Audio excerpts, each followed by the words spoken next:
What if the moment they tied her to that fence wasn't the breaking point, but the ignition? The California sun had barely cleared the Pacific when Staff Sergeant Ree Sullivan felt the zip ties bite into her wrists, plastic-cut skin, metal pressed into her cheek, salt air mixed with iron, blood. Around her, nearly 400 operators filled the bleachers at Coronado, some amused, some silent, some uncomfortable, none intervening. "Navy SEAL my ass," Senior Chief Dalton Graves had spat before ordering his men forward. They didn't just bind her hands. They stretched her arms wide against the chain link like a warning sign, a message. Politics don't belong here. Neither do you. Ree didn't scream, didn't plead, didn't even blink. She counted heartbeats instead. 4 years earlier, in a hospital room that smelled like antiseptic and smoke, her father, Master Chief Garrett Phantom Sullivan, had stood over her shattered body and said 4 words that hollowed her out. "You should have let him die." That memory burned hotter than the sun on her face now. So when Graves leaned in and whispered, "Where's your SEAL daddy now, princess?" she only felt something quiet rise inside her, not anger, not fear. Clarity. Her wrists rotated inward. 1 inch of slack. Enough. In 12 seconds, 5 men hit the ground. Not because she was stronger, because she was precise. Years of joint locks learned at 8 years old, choke defenses at 10, hours in backyards and garages where her father had taught her survival without ever calling it love. When it was over, Graves was on his knees, gasping, humiliation burning across his face. Ree stood bleeding, breathing hard but steady. "My father hasn't spoken to me in 4 years," she said calmly to the crowd. "So threatening me with his absence doesn't work." Silence spread across the compound like a shockwave.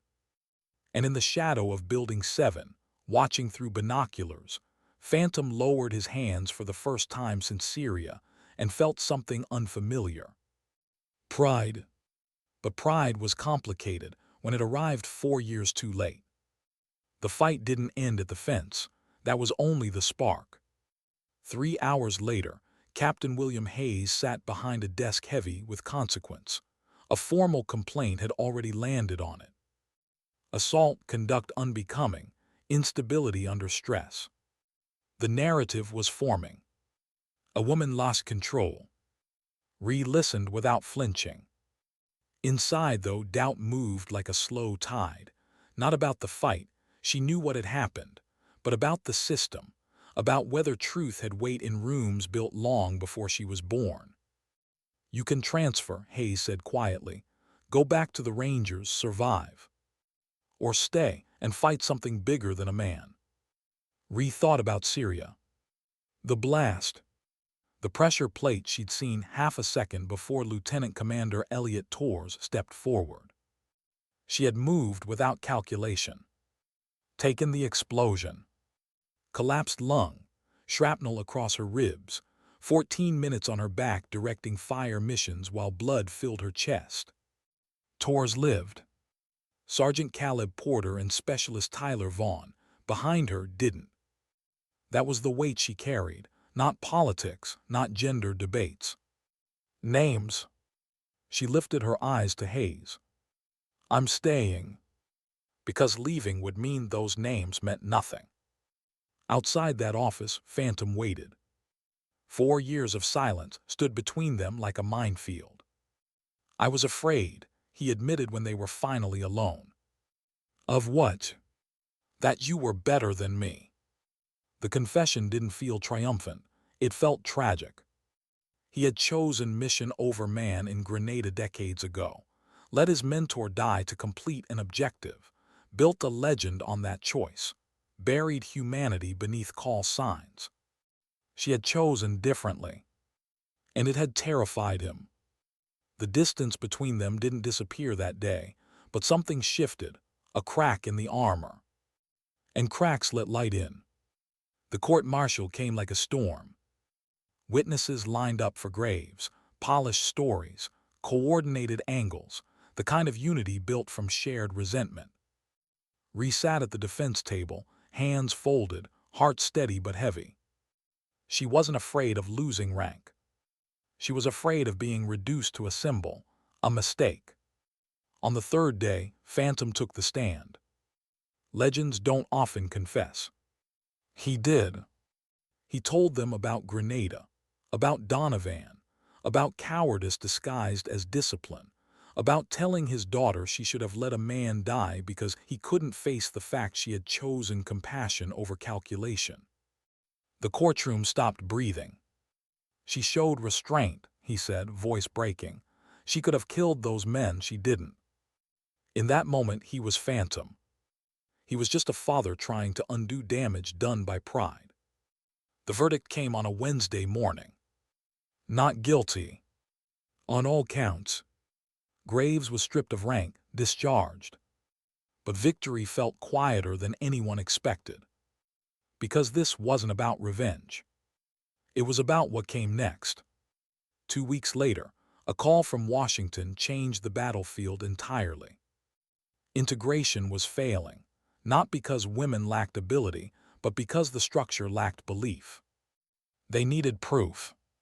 Results. Ree was offered something impossible. Design and lead a joint combat certification program. 90 days, 50 candidates, men and women, train them together, pit them against one of the Navy's elite teams. If they failed, integration would die quietly. If they succeeded, it would expand nationwide. She accepted on one condition. The program would be named after Porter and Vaughn. Because sacrifice without remembrance becomes statistics. And she asked for Phantom as senior advisor. He didn't hesitate this time. 90 days later, the final exercise began. 40 seasoned SEALs against 42 integrated candidates. Monitors flickered in the operations center, radios crackled, sand and smoke swallowed the compound. For hours the teams clashed. When doctrine failed, something else took over. Trust. The medic moved with the breacher. The Marine captain deferred to the Air Force tech. The Ranger lieutenant listened to a Navy corpsman half his size. No ego, no gender. Just movement. At 5 hours and 58 minutes, the helicopter lifted with hostages secured. They had done it. Not because they were stronger. Because they were complete. Phantom watched the candidates celebrate, something soft in his eyes. I taught them everything I knew, he told Ree quietly. And they still surprised you. He nodded. They're better than we were. Weeks later at Arlington, Ree knelt at 2 graves. We did it, she whispered. Her father stood behind her, holding flags. He carried his own ghosts to San Diego days later, to Donovan's grave, and finally said what he'd buried for 41 years. Sacrifice doesn't mean losing your humanity. It means finding it. Months passed. The Porter-Vaughn protocol expanded across branches. Training facilities multiplied. Young operators graduated into a world slightly less narrow than before. Ree didn't become a legend. She became something harder. Visible. Her father no longer stood in shadows. He walked beside her. And sometimes, late at night, she still replayed Syria, still questioned, still carried the weight of 2 names. Strength didn't erase doubt. It simply moved forward anyway. Years later, when new recruits asked about the day she was tied to a fence, she would smile faintly. It wasn't about the fight, she'd say. It was about what came after. Because dignity rarely announces itself. It doesn't shout in courtrooms. It doesn't brag in training yards. Sometimes it bleeds quietly. Breaks free. Builds something better from the wreckage. And acts.